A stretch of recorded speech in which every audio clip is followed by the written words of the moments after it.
David Douillet, merci de vous engager pour SOS Autisme France et pour cette cause qui est si importante pour moi. Pourquoi déjà cet engagement? Eh bien parce que je trouve qu'en France, on a beaucoup de progrès à faire. Voilà. Je trouve que l'autiste n'est pas traité à son juste niveau, si on peut s'exprimer de la sorte. Déjà comme un citoyen ordinaire, on va dire. Ouais, déjà, et puis malheureusement, on se rend compte qu'il y a beaucoup de cas. Je ne connais pas le chiffre, mais je sais qu'il y en a beaucoup. 600 000. 600 000, voilà, c'est énorme. C'est 10% de la population, à peu près, un peu moins. Et j'entends tout, moi qui voyage beaucoup en France, j'entends tout et son contraire. J'entends les endroits où ça se passe bien, où il y a des gens qui sont formés, d'ailleurs à une nouvelle technique pour justement que les gamins évoluent bien, etc. ABA, voilà, c'est ça.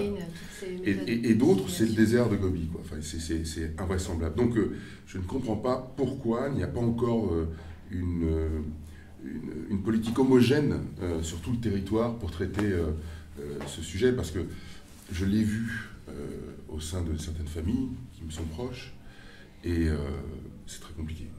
C'est vraiment très compliqué. Vous êtes venu faire votre ancien rôle, le rôle de judoka, mais maintenant vous êtes un homme politique. Alors politiquement, justement, qu'est-ce qu'on peut faire pour que les politiques comprennent, aillent un petit peu voir ce qui se passe à l'étranger, voir que ces enfants peuvent aller à l'école comme tout le monde, peuvent aller faire du sport? Comment inciter la droite comme la gauche, parce qu'on s'en fout de la couleur politique, bah, heureusement, oui. Comment les inciter à comprendre qu'il y a des choses simples à faire? En les informant et surtout, si je peux me permettre d'être un petit peu cynique, voire tactique sur ce sujet, c'est d'informer les entourages. C'est de donner cette culture-là à tous ceux qui conseillent en permanence. Parce que souvent, vous remarquerez que les conseillers changent de gouvernement, de couleur politique, mais ils sont toujours les mêmes globalement, hein. Voire ceux qui travaillent dans les administrations.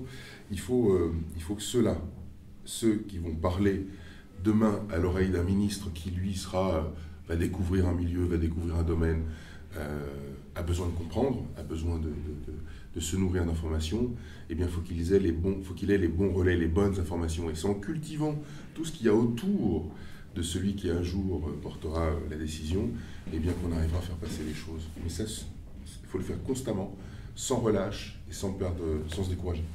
Et alors, par exemple, au niveau du judo, comment faire pour que la fédération, par exemple, ouvre plus largement ses portes aussi aux enfants?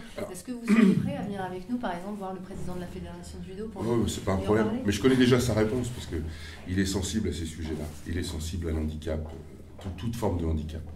Et la fédé de judo, déjà, dans tous ces clubs, parce qu'il y a beaucoup de clubs, c'est une grosse fédération, il y a plus de 600 000 licenciés. Il y a des clubs qui refusent. Alors, il y a des clubs qui refusent parce qu'ils se sentent pas capables d'eux.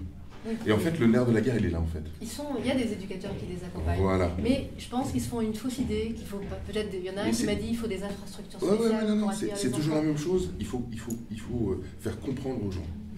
Et donc, la seule stratégie à adopter pour une fédération sportive, soit le judo ou autre chose, c'est de les cultiver sur ce sujet, en leur expliquant que peut-être il n'y a pas besoin de former.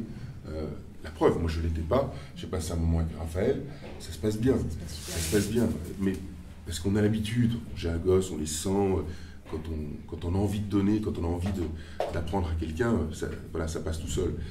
Et par contre, il faut démystifier tout ce que peut être ce type de handicap, si je peux m'exprimer ainsi, et de faire comprendre que, en réalité, ouais, c'est un enfant qui comprend et qui réagit un peu différemment, mais c'est pas forcément un handicap. Voilà, c'est ce que je. Et en plus, c'est très valorisant le sport, donc c'est quand même très important. Il faut le dire et faire en sorte que les enseignants, dans leur cycle de formation, soient sensibilisés à ça. C'est-à-dire que, quelles que soient les disciplines, et là, il faudrait peut-être, pour le coup, avoir une incidence forte au sein du ministère des Sports qui, lui, délivre ou valide ou estampille les diplômes d'éducateurs, les diplômes d'État, d'avoir un module, un UV, où on aborde ces sujets. Voilà. En faisant bien la différence entre les différents types de handicap. Parce que moi-même, j'ai donné des cours de judo à des sourds, à des aveugles, à des trisomiques, etc., etc. Et il y avait aussi quelques autistes. Chaque handicap a ses règles de fonctionnement. Il suffit, mais c'est pas grand-chose en plus. Il n'y a pas besoin d'en faire des tonnes. Il suffit d'être cultivé sur le type, le profil du môme, et c'est quelques clés à chaque fois qui font que ça se passe bien. En tout cas, merci de vous engager auprès d'SOS Autisme France Ouais, c'est pour normal. cette cause. Et puis peut-être porter une question, je ne sais pas, à l'Assemblée, en tant que député, vous pouvez je faire passer suis ça. juste derrière mon ami, devant mon ami Daniel Fasquelle, qui lui, Oui, qui est député maire du Touquet et qui fait beaucoup pour l'autisme. Et c'est un sujet ensemble dont on parle assez régulièrement. Et pour rien vous cacher, je viens de prendre dans mon staff une spécialiste du handicap, voilà, qui elle-même est tétraplégique pour d'autres raisons, et qui va justement travailler que sur ces sujets. En tout cas, merci beaucoup. Ouais, je vous en prie.